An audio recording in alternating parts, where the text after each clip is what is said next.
Hola, muy buenas tardes pues a todas las personas que se encuentran aquí presentes y a quienes nos acompañan en esta transmisión virtual. Somos del equipo de Caribe Afirmativo del área de Derechos Humanos e Incidencia Política. Quien les habla, Cristian de la Rosa, quien funge como abogado y encargado del Observatorio de Derechos Humanos de la organización. Y pues quien me acompaña, quien es... Gracias a todos, muy buenos días para todas y todos. Mi nombre es Alexandra Benítez. Soy una persona con experiencia de vida trans, una travesti más.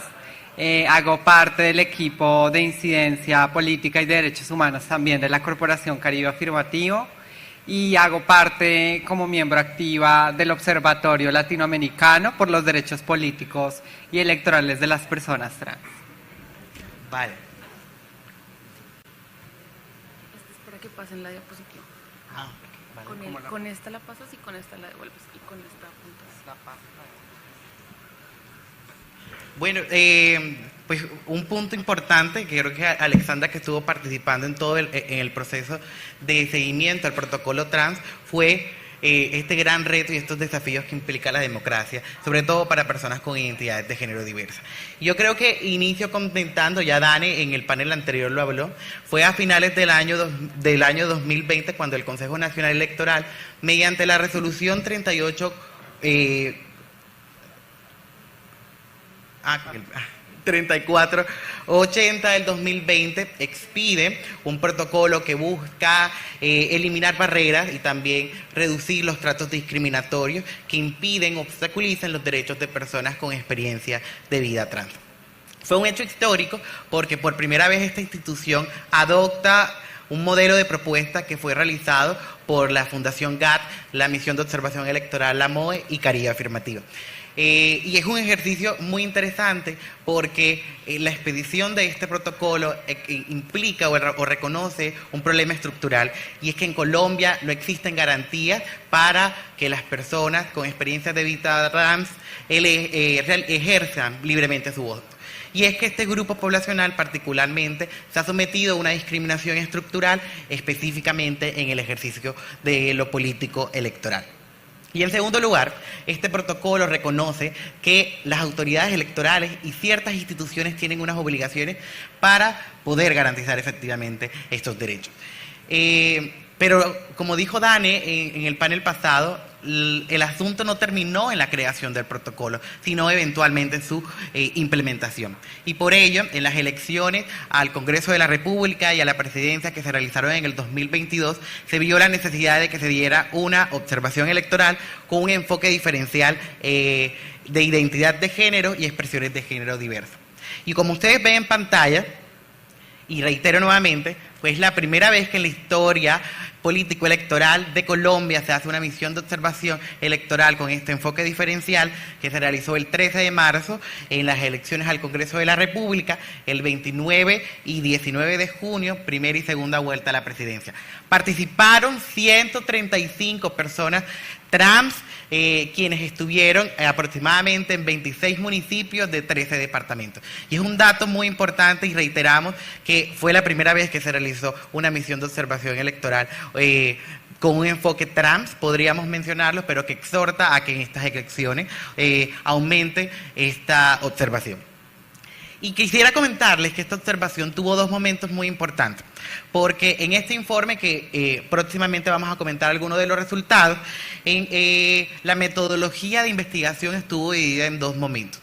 Un ejercicio propio que correspondía a la experiencia individual de los y las personas observadoras, quienes accedieron primeramente a estos puestos de votación y quienes registraron el cumplimiento de las adecuaciones que había establecido el protocolo. Y un segundo momento que fue un monitoreo aún más general, en donde las personas observadoras registraban tratos discriminatorios, el conocimiento que tenían las autoridades públicas sobre el protocolo trans y asimismo otras adecuaciones que el protocolo realizaba. ¿Qué se hizo con este monitoreo general? Fue conocer cuáles puestos de votación, cuáles municipios, cuáles departamentos y cuáles autoridades habían realizado alguna forma de violencia. Esto fue un trabajo titánico que implicó por lo menos el desarrollo de nuevas herramientas, como fue el formulario FT1 y FT2, que tenía preguntas orientadoras para poder identificar si alguna persona había sufrido alguna forma de discriminación.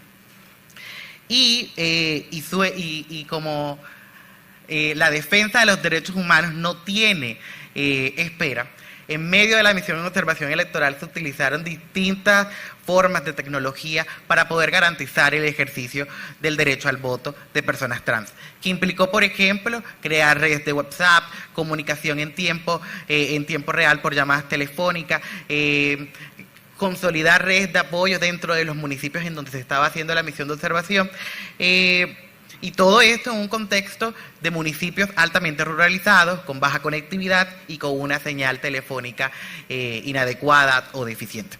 Pero bueno, como ustedes verán, Alexandra podrá contar algunos de los resultados que se encuentran en este informe del protocolo trans, por el voto trans, porque Alexandra también hizo parte de la observación electoral.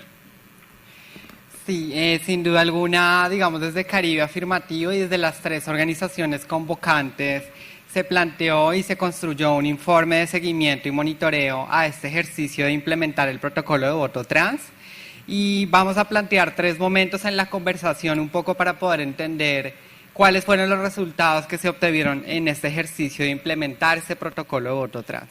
Inicialmente vamos a hablar de qué sucedió en materia preelectoral, qué sucedió previo a las elecciones al Congreso y a las elecciones presidenciales, y cómo las organizaciones convocantes, en este caso Caribe Afirmativo, GAD y la Misión de Observación Electoral, se involucraron en el proceso de garantizar el derecho al voto de las personas trans.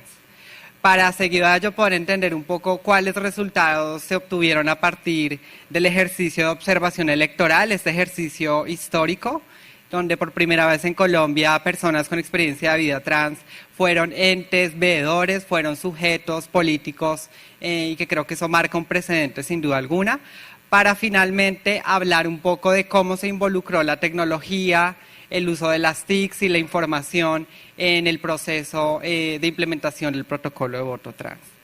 Y para hablar un poco en materia preelectoral y cómo se involucraron las organizaciones, es importante mencionar algunas acciones afirmativas que se encaminaron en el ejercicio, y partimos de que inicialmente se generó un protocolo que buscaba que se garantizara la atención a personas con experiencia de vida trans en los procesos de inscripción de cédula. Creemos que es importante que partir del ejercicio electoral no es solo garantizar el derecho al voto, sino implica garantizar desde ese momento inicial que se inscribe la cédula, ¿no? Que implica para las personas trans ejercer su derecho al voto desde ese momento inicial. Además, se capacitaron más de 300 delegados, funcionarios y representantes de la Registraduría Nacional de Colombia, y se generaron unos contenidos pedagógicos que nutrieron el sistema de capacitación electoral, el CICE, y eran unos contenidos pedagógicos que de manera muy abreviada, muy resumida, contaban un poco a estos actores electorales involucrados, como a la policía o a las fuerzas públicas o a los jurados de votación, cómo actuar para implementar el protocolo de voto trans. Y además de otras acciones como la creación de piezas gráficas, informativas que se establecieron en los puestos de votación, que creemos que también marca un precedente, ¿no? Que hayan piezas gráficas, códigos QR, que con todo lo que eso implicó en el ejercicio de implementación y las barreras que planteó, brindaba información para que las personas trans pudieran saber que su derecho al voto se estaba garantizando. Creemos que eso es totalmente importante. Y en ese ejercicio, en esa etapa preelectoral, se emitieron alertas tempranas, podríamos llamarlo, a la Registraduría Nacional y al Consejo Nacional Electoral sobre cómo se podría involucrar el uso de las tecnologías y puntualmente el uso de las herramientas biométricas y cómo podían jugar un papel esencial en la implementación del protocolo de voto trans. Más adelante hablamos un poco acerca de cómo se interpuso esta acción en la implementación. Seguido a ello, es importante hablar de cuáles fueron los resultados en materia de observación electoral y cómo las personas trans jugaron un papel fundamental en la implementación del protocolo. Y en ese sentido se registraron varias vulneraciones en términos de derechos políticos a las personas con experiencia de vida trans, y querría citar algunos casos muy puntuales, como vulneraciones de derechos humanos al ingreso de los puestos de votación, y como muchas personas que ejercían o buscaban ejercer su derecho al voto tuvieron barreras para acceder y elegir la fila en la cual ubicarse, y que esa fila reconociera su identidad de género. Creemos que eso es supremamente importante mencionarlo.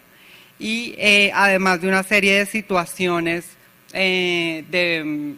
frente a la fuerza pública o al uso de la policía en el proceso electoral, y era como en algunos de los casos, que representan el 47% de los casos, donde se ocupó el proceso de requisa, estos no se dieron respetando la identidad de género de las personas. Creemos que eso es importante, ¿no?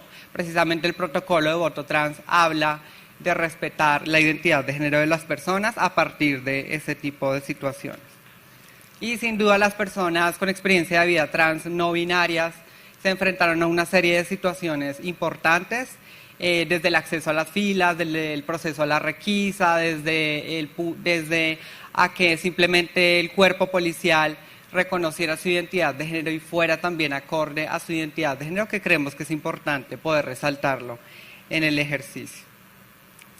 Y finalizaríamos con el punto más importante, y es poder entender cómo se involucró el uso de las herramientas tecnológicas en la implementación del protocolo de voto trans.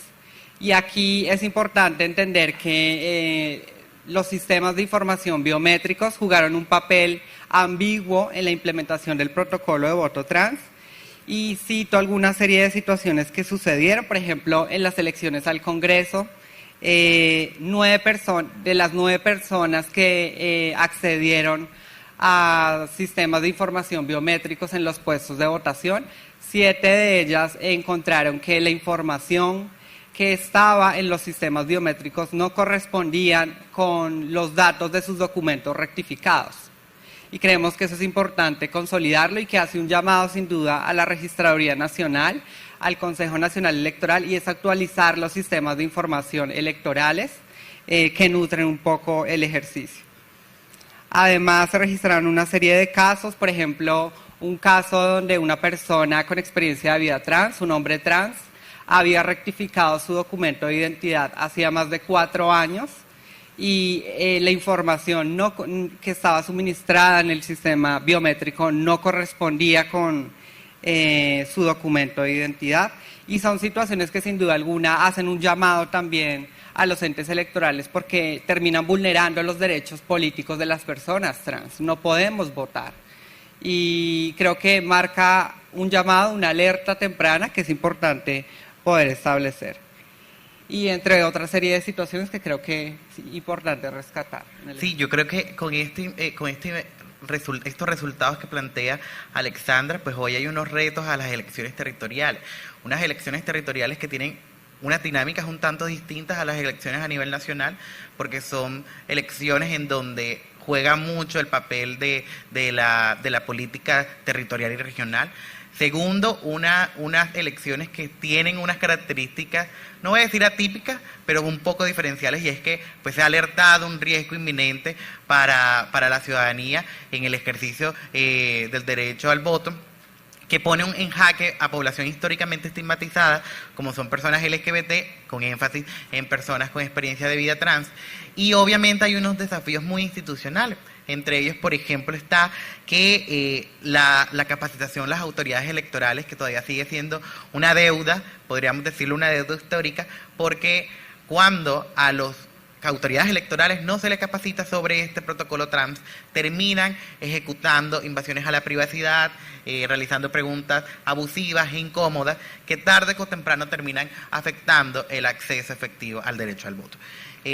No desconocemos, por último, que estas capacitaciones no solamente deben ser para autoridades electorales, sino para la Policía Nacional de Colombia, porque la policía, en el ejercicio de sus funciones como guardas de la seguridad ciudadana, realizan tratamientos hegemonizantes, discriminadores para personas, para mujeres, hombres, trans y también para personas no binarias, que es una problemática. Y recordemos que en Colombia existen varios fallos que han reconocido que existe un patrón sistemático de violencia para personas LGBTIQ+, y específicamente para personas trans. Entonces, muchísimas gracias a las personas que nos vieron. Pues si tienen alguna duda o inquietud, pues la pueden dejar y se las podremos responder posteriormente si nos conectamos a la transmisión virtual.